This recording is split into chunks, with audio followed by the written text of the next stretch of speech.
पुकार, याद रखना है मेवाड़ पुकार क्या था, 21 सूत्रीय मांग पत्र था। प्रश्न से आप प्रश्न बनाते रहे। मेवाड़ पुकार क्या था, 21 सूत्रीय मांग पत्र था। ये किसने तैयार किया, 2023 की भर्ती परीक्षा में आया हुआ है। तो मेवाड़ पुकार नामक 21 सूत्रीय मांग पत्र तैयार करने वाले मोतीलाल तेजावत जी थे। ध्यान रखना, एक बार वापस मोतीलाल तेजावत को समझ लेते हैं। इनका जन्म 1886 के अंतर्गत, ध्यान रखना 1886, ठीक है। मेवाड़ के कोलियारी गांव में, याद रखना कहां पर हुआ, मेवाड़ के कोलियारी गांव में, याद रखना कोलियारी गांव में इनका जन्म हुआ था। इसे आप अवश्य नोट रखें। आदिवासियों के मसीहा कहलाते हैं।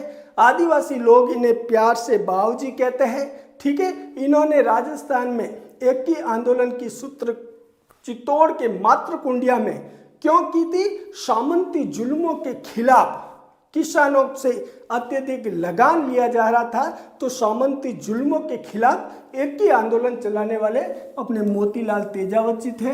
और मेवाड़ पुकार नामक 21 सूत्रीय मांग पत्र भी तैयार मोतीलाल तेजावत जी ने किया था। जनजातीय आंदोलन से आपको यही से प्रश्न जरूर बनेंगे। आगे बढ़ते हैं, अगला प्रश्न देखिए,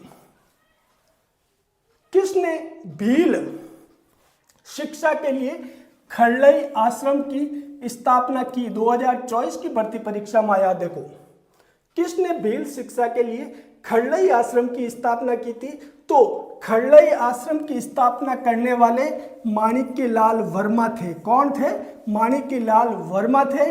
इन्होंने भील शिक्षा के लिए खड़लई आश्रम की स्थापना की थी। अब एक प्रश्न यहां से और बन रहा है, माणिक्यलाल वर्मा ने भील शिक्षा के लिए किस आश्रम की स्थापना की थी, तो आपको ध्यान रखना है खड़लई आश्रम की स्थापना की थी। किसके लिए, भील शिक्षा के लिए। किसने की थी, माणिक्यलाल वर्मा ने की थी। आगे बढ़ते हैं, अगला प्रश्न देखिए, राजस्थान में मेवाड़, डूंगरपुर, बांसवाड़ा और सिरोही क्षेत्र के गमेती, ये भील की एक जाति होती थी गमेती, राजमार्ग की रक्षा के लिए कौन सा कर लेते थे, 2024 की भर्ती परीक्षा में आया हुआ है, ठीक है। गमेती भील राजमार्ग की रक्षा के लिए कौन सा कर लेते थे उस समय, तो आपको ध्यान रखना है मेवाड़, डूंगरपुर, बांसवाड़ा और सिरोही के अंतर्गत गमेती भील जो राजमार्ग की सुरक्षा के लिए जो कर लेते थे उसे बोराई कहा जाता था। क्या कहा जाता था, बोलाई कर। क्या कहा जाता था, बोलई कर।